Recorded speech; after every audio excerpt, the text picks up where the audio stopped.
Welcome. You're listening to the I'm Wired to Inspire podcast, creatively engineered by Nicole, the inspiration specialist. I'm Wired to Inspire is a powerfully packed 5-minute podcast filled with inspiration and encouragement to get you through your day. It's designed to inspire you to live your authentic purpose. Now stay tuned for your host, Nicole, the inspiration specialist, on today's episode of I'm Wired to Inspire.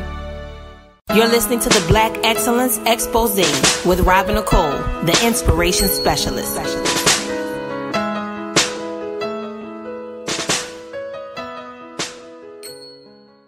Hey everyone, and thank you so much for joining me for yet another episode of the Black Excellence Expose, where I highlight 3 dope human beings of color.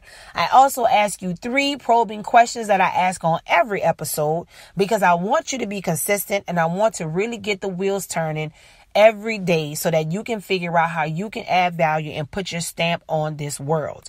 So guys, I want to get started with the first person for today, and that person is Montague Cobb. He was an anthropologist. So let's get a little background on him.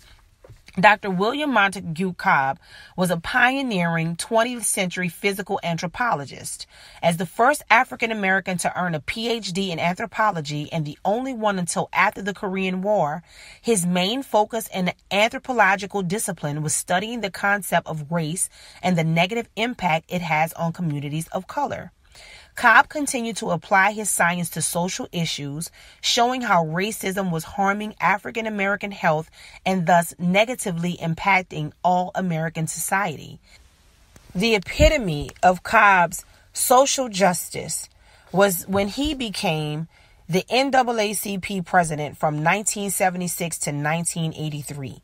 Cobb prolifically wrote both popular and scholarly articles and trained a number of untold students during the course of his career. So I think, again, anthropology, that's not really my zhuzh. That's not something that I'm really well versed in. But I will say, again, every time I find out about somebody, it just really, I'm always very impressed. I can't lie. And I'm not saying that because I'm a black woman. I mean, I don't understand how anybody would not be impressed by so many of the things that blacks have accomplished.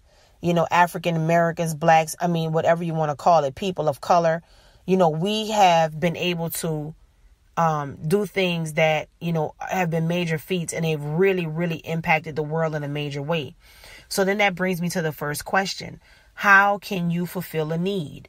What is it that you see around you? What is it that you say, man, that needs to be fixed? You know, somebody needs to do such and such, or blah, blah, blah needs this, or maybe they need that to fix that.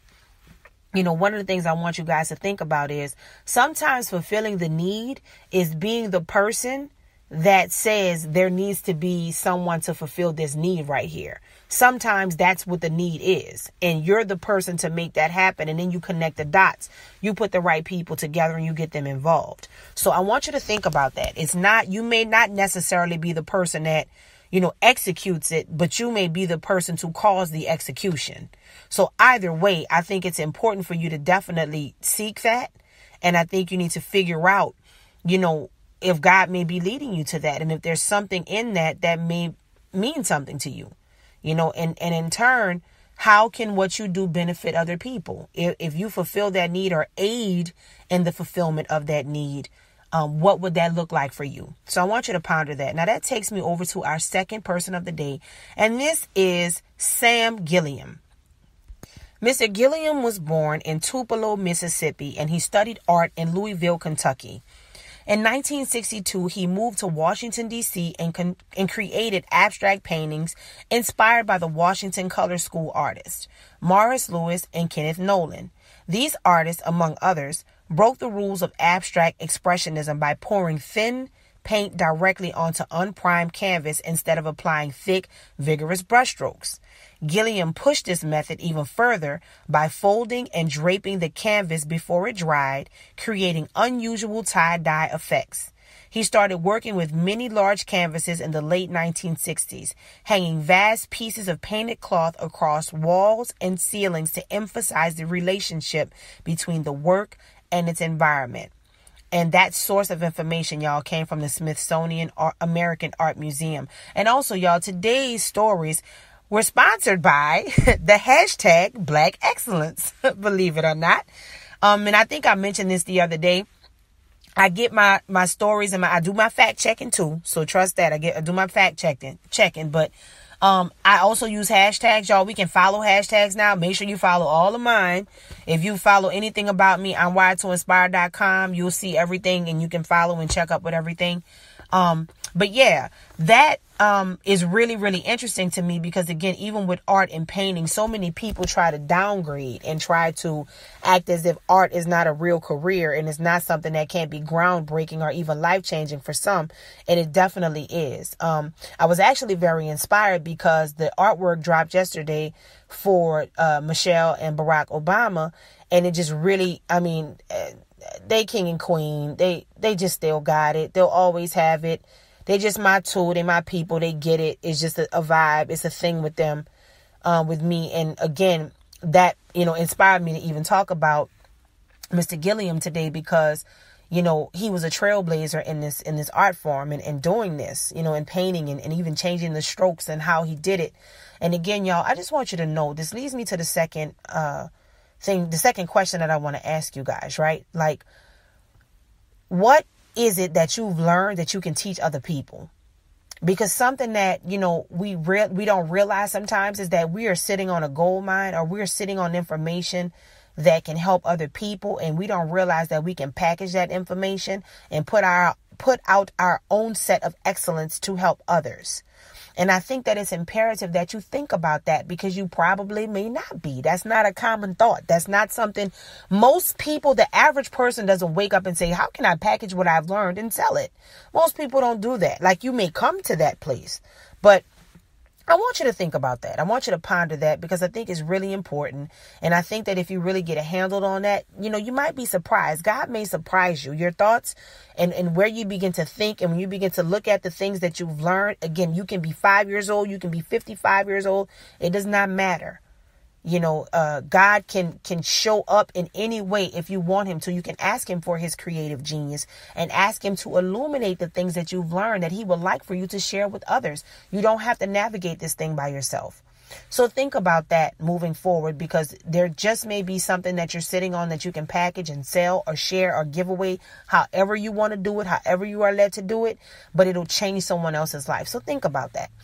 So now we've come to our third and final person of the day, and it is Wendell Oliver. He was an American stock car racing driver.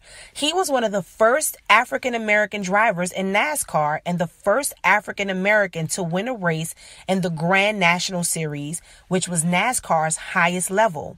Scott began his racing career in local circuits and attained his NASCAR license in around 1953, making him the first African American ever to compete in NASCAR. He debuted in the Grand National Series on March 4th, 1961 in Spartanburg, South Carolina. On December 1st, 1963, he won a Grand National Series race at Speedway Park in Jacksonville, Florida, becoming the first black driver to win a race at NASCAR's premier level. Scott's career was repeatedly affected by racial prejudice and problems with top-level NASCAR officials. However, his determined struggle as an underdog won him thousands of white fans and many friends and admirers among his fellow racers. He was inducted into the NASCAR Hall of Fame in 2015. Amazing story. I don't know anything about NASCAR. Not too much, I don't guess. So again, this was a very interesting story for me. Another thing, two things I want to point out. If you listen to some other episodes of my podcast that are not Black Excellence Exposés, I want you to check out one that's called Underdog Season. Okay? Because he talks about him being an underdog. And then I also want you to listen to today's episode on the podcast for Wired to Inspire Wednesdays. And it is called Sink or Swim. And this is basically talking about how everything can be coming against you, but you decide even if you're afraid, you're still going to push through. And this is exactly what he did. He was able to reach the height and the fame that he did and the success that he did in race car driving because he went past the racism. He kept going. I'm sure he was afraid. He was taunted. I mean, at the time, this was a prolific time in history where racism was at an all-time high. And he was experiencing this every time. You know, so he pushed through and he still was able to achieve. You know, so I think if you guys listen to those two podcasts, I think it'll give you some great insight and some wonderful encouragement to keep going just as he did. Now, we're going to close out with the last and final question. And it is, what is your unique, authentic purpose that you can add to the world? What do you have that you can add? Again, see, this is different from fulfilling a need. And this is also different from giving someone your knowledge that you've known. See, this part is about, there is something so dope about you that nobody else can do. I don't care if you have a twin. I don't care if you have a brother, a sister. I don't care where you fit into the spectrum. There is something about you. Okay. There is something about you that God gave only to you.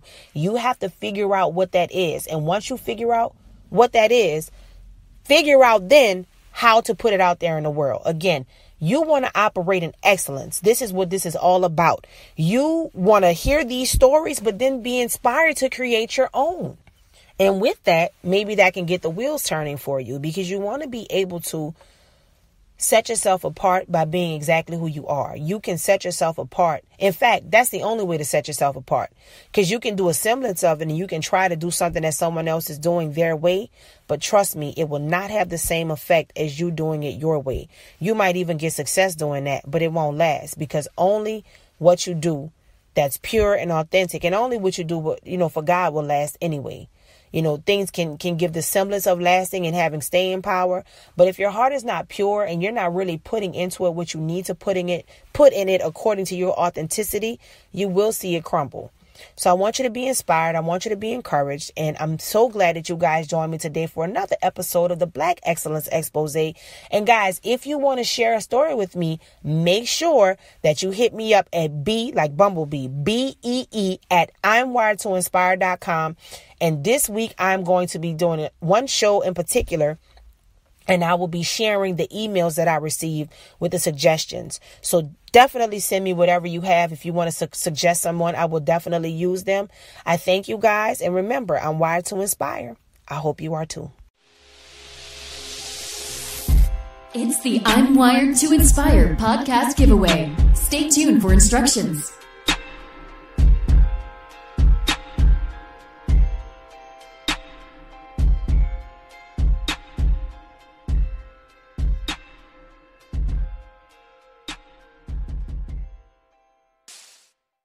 Hey everybody, thank you for joining me for the February contest instructions for the I'm Wired to Inspire contest giveaway.